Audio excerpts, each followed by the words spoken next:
என்றும் இணைந்திருங்கள் தமிழர் படையோடு.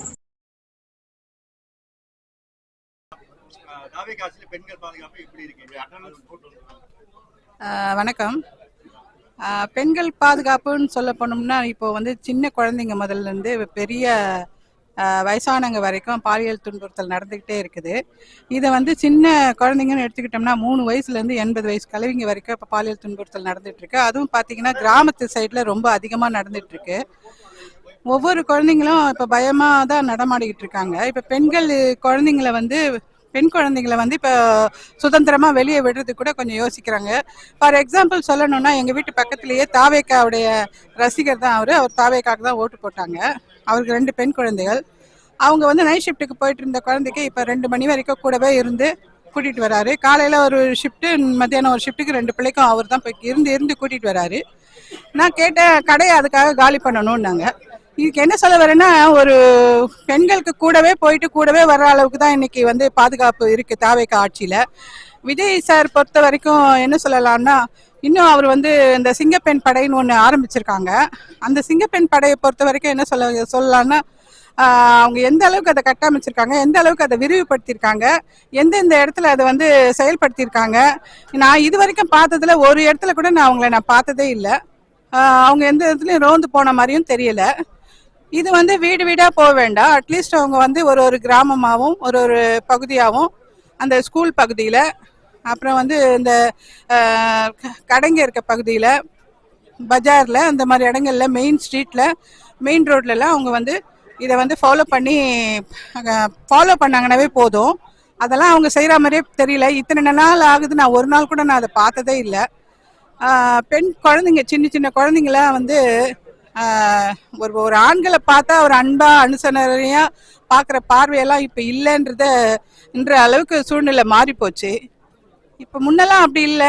சித்தப்பா, பெரியப்பா, மாமா, அண்ணன், தம்பி அப்படின்னு ஒரு உறவு முறையோட கூப்பிடுவோம். பக்கத்து வீட்டுக்காரங்களை கூட நம்ம மாமா, அத்தைன்னு கூப்பிட்டு பழகுவோம். பெரியப்பா, பெரியம்மான்னு கூப்பிட்டு பழகுவோம். அது வந்து ஒரு தமிழர் கலாச்சாரம், தமிழ் தேசிய பண்பாடு. அந்த பண்பாடு இருந்தாவே போதும், இந்த மாதிரி குற்றங்கள்லாம் நிகழாது. ஒவ்வொரு வீட்டு பிள்ளைகளும் நம்ம குழந்தைங்கன்னு நினைக்கணும். நம்ம பிள்ளைங்க, நம்ம தாய் தகப்பன், நம்ம அக்கா தங்கச்சி அப்படின்ற உணர்வோடு பழகினா இந்த பாலியல் குற்றங்கள்லாம் தவிர்க்கப்படும். இது ஒரே ஒரு கட்சி, நாம் தமிழர் கட்சி மட்டும்தான் முன்னெடுக்குது. நாம் தமிழர் கட்சியில் இருக்க ஒரு பிள்ளைங்க கூட எந்த விதமான சபலத்துக்கும் ஆளாக மாட்டாங்க. குடி, போதை, பெண், அந்த மாதிரியான ஒரு எதுவுமே அவங்களுக்கு தோணாது. ஒரு முறை நீங்க ஒரு சிந்தனையை நீங்க நாம் தமிழர் கட்சி பக்கம் திருப்பிட்டாவே அவங்களுக்கு அந்த மாதிரி எண்ணங்கள்லாம் வரதே இல்லை. அது ஆட்டோமேட்டிக்காவே நம்ம குடும்பம்ன்ற ஒரு சூழலுக்கு வந்துடுறாங்க. இந்த சூழல் தான் ரொம்ப முக்கியம் சமூகத்துல. இப்போ அந்த சூழல் இல்லை. யாரை பார்த்தாலும் விரோதமான ஒரு சூழ்நிலை உருவாகி இருக்கு. நாம் தமிழர் கட்சியில இப்போ எங்க கூட பழகுறவங்க எல்லாருமே வந்து நாங்க அக்கா, அம்மா, அண்ணன் அப்படின்னு தான் கூப்பிட்டுட்டு இருக்கோம். இது வந்து தொடரணும். இது ஒவ்வொரு வீட்டுக்கும் தொடரணும், ஒவ்வொரு தெருவுலையும் தொடரணும். இது நாம் தமிழர் கட்சி கொண்டு போய் சேர்த்துரும். இனிமே பாலியல் தொல்லைன்றது வந்து நாம் தமிழர் ஆட்சிக்கு வந்தா இருக்காது. அப்படி தொட்டா அவனை உயிரோட விடக்கூடாதுன்றதுல அண்ணன் உறுதியா இருக்காங்க. அவங்களுடைய கொள்கை கோட்பாடுல இது ஒண்ணு. பாலியல் வன்புணர்வு செய்த எந்த ஆண் பிள்ளையோ ஆண் மகனோ அடுத்த நிமிஷமே அவன் தண்டிக்கப்படுவான்றத கொள்கையை கையில வச்சிருக்காங்க. அவன் வந்து அவனுக்கான உரிய தண்டனை கொடுத்தாதான், இதை சட்டப்படி அவங்களுக்கு தண்டனை வாங்கி கொடுத்தாதான் நம்ம வந்து நம்ம பெண் பிள்ளைகள் தைரியமா நடமாட முடியுன்ற ஒரு சூழ்நிலை உருவாகி இருக்குது. இப்போ பாலியல் துன்புறுத்தல் வந்து தாவேக்கா ஆண் பிள்ளைங்கெல்லாம் ரொம்ப பண்றாங்க. அவங்கெல்லாம் வந்து நம்ம பிள்ளைங்க தான், அவங்க நம்ம சொந்தங்கள் தான், நம்ம உறவுகள் தான். ஒரு கட்டுப்பாடற்ற சூழ்நிலையில இந்த கடந்த காலத்துல அவங்க வளர்ந்துருக்கலாம். ஆனா இது தொடரக்கூடாது. இந்த நாம் தமிழர் கட்சி சார்பா, ஒரு உறுப்பினர் சார்பா நான் இதை கேட்டுக்கிறேன். அன்பு தங்கைங்கெல்லாம் இதை ஃபாலோ பண்ணுங்க. தயவுசெய்து இந்த மாதிரி தொல்லைகள் எல்லாம் செய்யாதீங்க. இது வந்து எடுத்தேன் கவுத்தேன்ற முடிவுக்கு போகாம கொஞ்சம் சிந்திச்சு செயல்படுங்க. நம்ம எல்லாரும் ஒன்று, நம்மளாம் தமிழர்கள், நமக்கான கலாச்சாரம், பண்பாடு இதெல்லாம் வந்து ஃபாலோ பண்ணியே ஆகணும். கல்வின்றது வந்து நமக்கு ரொம்ப அவசியம். எல்லாரும் நல்லா படிக்கணும். அந்த படிக்கிற பாடத்துல என்ன இருக்கோ அதை ஃபாலோ பண்ணணும். அதை வந்து தொடர்ந்து அதை வந்து நம்ம வாழ்க்கை கல்வியா எடுத்துட்டு போகணும். இதுதான் என்னுடைய வேண்டுகோள். அது மட்டுமின்றி இப்போ வந்து நான் தாவேக்கா ஆட்சி செய்கிறாங்க இல்லையா, அவங்க வந்து ஒரு முக்கியமான வேண்டுகோள் அவங்களுக்கும் என்னன்னா, பெண்கள் பாதுகாப்புன்ற பேரில் நீங்கள் வெறும் பெண் படை வச்சுருந்தா பத்தாது.